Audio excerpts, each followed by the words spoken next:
আওয়ামী লীগ ইস্যুতে তারা যেদিকে যাচ্ছে লাভটা যেন আওয়ামী লীগেরই হচ্ছে। আওয়ামী লীগ ইস্যুতে তারা এখন মহাবিপদের মধ্যে অবস্থান করতেছে। আমি তারা বলতে তাদেরকে বোঝাতেছি, যদিও এখানে বলা হয়েছে যে বৈষম্য বিরোধী, কিন্তু এখন শুধু আমি আপনি না, সারা বাংলাদেশের সবাই এই বিষয়টা স্পষ্টভাবে জানেন যে যেই এনসিপি সেই বৈষম্য বিরোধী। এখানে বলা হয়েছে আওয়ামী লীগ ইস্যুতে বৈষম্য বিরোধীদের কড়া বার্তা, অর্থাৎ বৈষম্য বিরোধী ছাত্র আন্দোলন আওয়ামী লীগ ইস্যুতে একটা বিবৃতি দিচ্ছেন এবং সেইখানে তারা কড়া বার্তা দিচ্ছেন। যেটাকে আমি তাদের এটা কড়া বার্তা নাকি তাদের মানে ভয়, এই বিষয়টা সম্পর্কে আপনাদের সামনে উপস্থাপন করার জন্য চেষ্টা করব। বিবৃতিতে জানানো হয় বিভিন্ন মাধ্যমে পরিকল্পিতভাবে ইনিয়ে বিনিয়ে নানান মোড়কে নিষিদ্ধ ঘোষিত পতিত ফ্যাসিস্ট ও গণহত্যাকারী আওয়ামী লীগের নির্বাচনে অংশগ্রহণের পক্ষে বয়ান তৈরি ও সম্মতি উৎপাদনের প্রচেষ্টা চালাচ্ছে। তাদের যেটা ভাষা, তাদের বিবৃতি হোক, তাদের বক্তব্য হোক, তাদের লেখনী কথার মধ্যে মানে এরকম মানে তাদের কথার মধ্যে একটা উগ্রপন্থী ভাব, মানে সেরকম একটা ইমেজ থাকে, যেটা এর মধ্যে আমি খুঁজে পেলাম। এখানে তারা যেভাবে বলছেন যে অপপ্রচার চালাচ্ছে। এখন অপপ্রচার সেটা তো প্রমাণ সাপেক্ষ।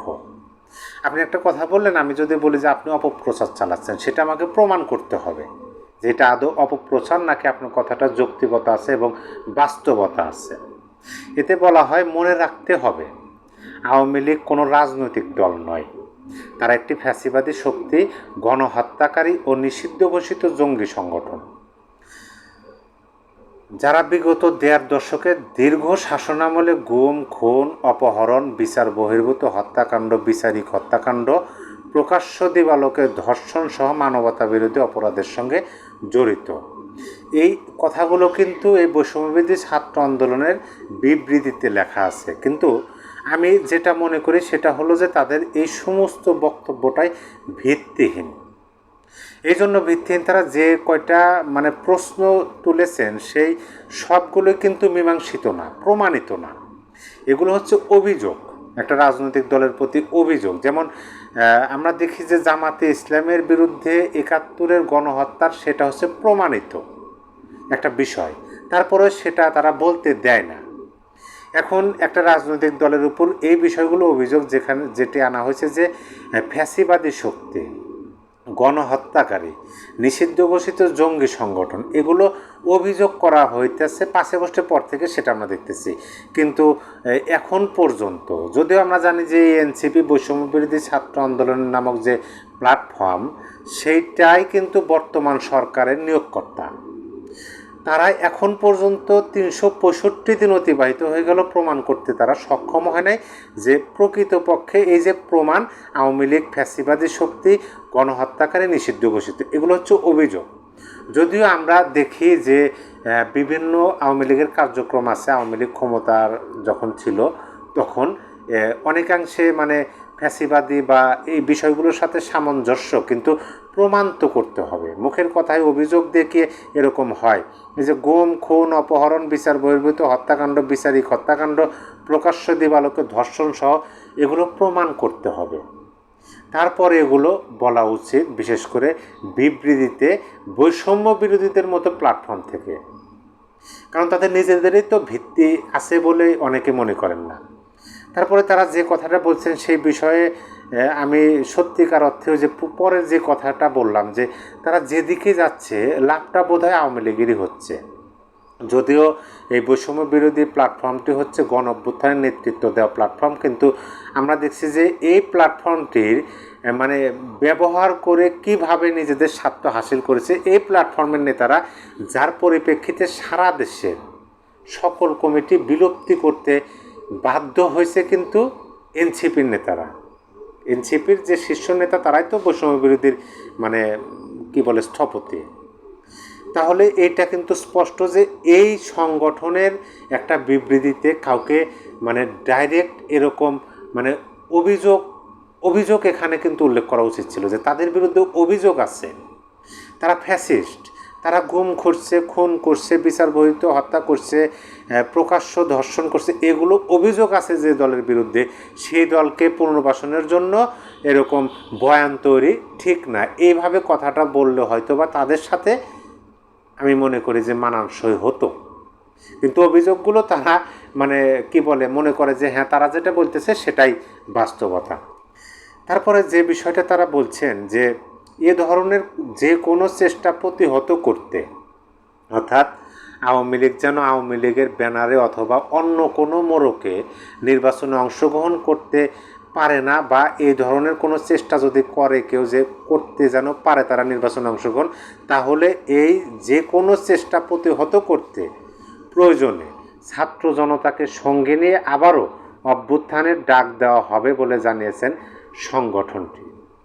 এখন এই বিষয়ে আমি বলি যে ওই যে শেষের অংশটুকু, আমার যে প্রথম কথা, তারা যেদিকে যাচ্ছে লাভটা বোধহয় আওয়ামী লীগের দিকে যাচ্ছে।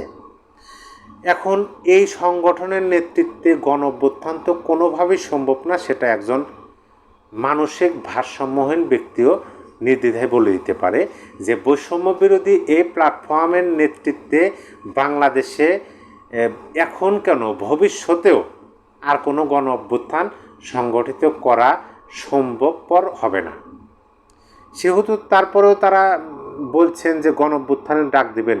যদি তারা গণ অভ্যুত্থানের ডাক দেন তাহলে যেটা হতে পারে সে বিষয়টা আমি আপনাদেরকে একটু পরিষ্কার করে দিই যে হয়তোবা এরা গণ অভ্যুত্থানের ডাক দিল, কিছু মানুষ এদের সংগঠনের বা এদের যারা ভাতৃপ্রতিম রাজনৈতিক দল আছে যারা এদেরকে মানে গরমের দিনে ঠান্ডা পানি ছিটিয়ে দেয়, তারপরে আপনার চা বিস্কুট খাওয়ায়, বিরিয়ানি খাওয়ায়, এদেরকে রাজপথে আন্দোলন করতে সহযোগিতা করে, সেই ভাতৃপ্রতিম সংগঠন বা এই সরকার মানে অনেক চেষ্টা করে যদি একটা গণ অভ্যুত্থানের মানে কিছু লোক আয়োজন করে, সেটাও আমি মনে করি যে এই সংগঠন দ্বারা নেতৃত্ব দেওয়া সম্ভব হবে না, সেটাও হয়তো বা আওয়ামী লীগ ছাত্রলীগই নেতৃত্ব দেবে।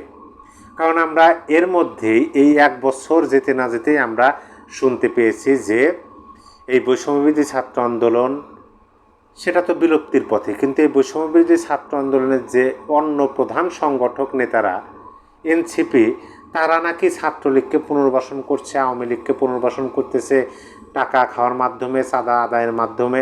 এই অভিযোগগুলো কিন্তু অন্যান্য রাজনৈতিক দলগুলো থেকে হরহামেশা আসতেছে। তাহলে এই সংগঠন যদি কোনো অভ্যুত্থানের ডাক দেয়, সেই অভ্যুত্থানটার নেতৃত্ব অবশ্যই আমি মনে করি যে তাদের মানে অভিযোগগুলো যদি সত্য হয় যে এই সংগঠনগুলো আওয়ামী লীগ ছাত্রলীগকে পুনর্বাসন করতেছে অথচ তারা অন্যদের দিকে আঙ্গুল উঠায়, এই অভিযোগটা যদি সত্য হয় এবং ভিতরে ভিতরে যদি সেরকমই কিছু হয়ে থাকে, তাহলে তো এই অভ্যুত্থানের নেতৃত্বটাও আওয়ামী লীগ দেবে, ছাত্রলীগ দেবে। এবং এই অভ্যুত্থান সফল হলে, তাদের ডাক দেওয়া অভ্যুত্থান যেটা কোনোভাবেই সম্ভব না, আপনি ধরে নেন যে সফল হলে সেটা তো আওয়ামী লীগই মানে এই জুলাই আগস্ট আন্দোলন যেভাবে হাইজ্যাক করে তারা নিজেদের স্বার্থে ব্যবহার করতেছে, আওয়ামী লীগেরই হাতে চলে যাবে লাভটা। আমার কাছে তো সেরকমই মনে হয় যে এই আওয়ামী লীগ ইস্যুতে যে কোনো নির্বাচন হোক বা যে কোনো ইস্যুতে, মানে এখন তো ইস্যুই হচ্ছে যে আওয়ামী লীগের পুনর্বাসন বা রাজনীতিতে ফেরা। এই আওয়ামী লীগের ইস্যুতে এই এনসিপি বৈষম্যবিরোধী ছাত্র আন্দোলন মোট কথা মানে কঠোরপন্থী আওয়ামী বিরোধী যারা আছেন তারা মহাবিপদে আছেন। যে আওয়ামী লীগ কোথা থেকে কীভাবে কোন দিক দিয়ে কী করে ফেলে মানে তারা বলতেই পারে না, যার কারণে এমন মানে উল্টাপাল্টা যখন যেরকম মন খুশি মন গড়া বিবৃতি কথাবার্তা বলেন দেন, এবং তারা যেদিকে যাচ্ছেন, যে কাজেই হাত দিচ্ছেন, যে কথাই বলতেছেন, আমি শেখ মোহাম্মদ রাসেল মনে করতেছি যে লাভটা আওয়ামী লীগের দিকে যাচ্ছে। সম্মানিত দর্শক, অবশ্যই আপনার মূল্যবান মতামত কমেন্ট বক্সে জানিয়ে দেবেন। সবাই ভালো থাকবেন। আল্লাহ হাফেজ।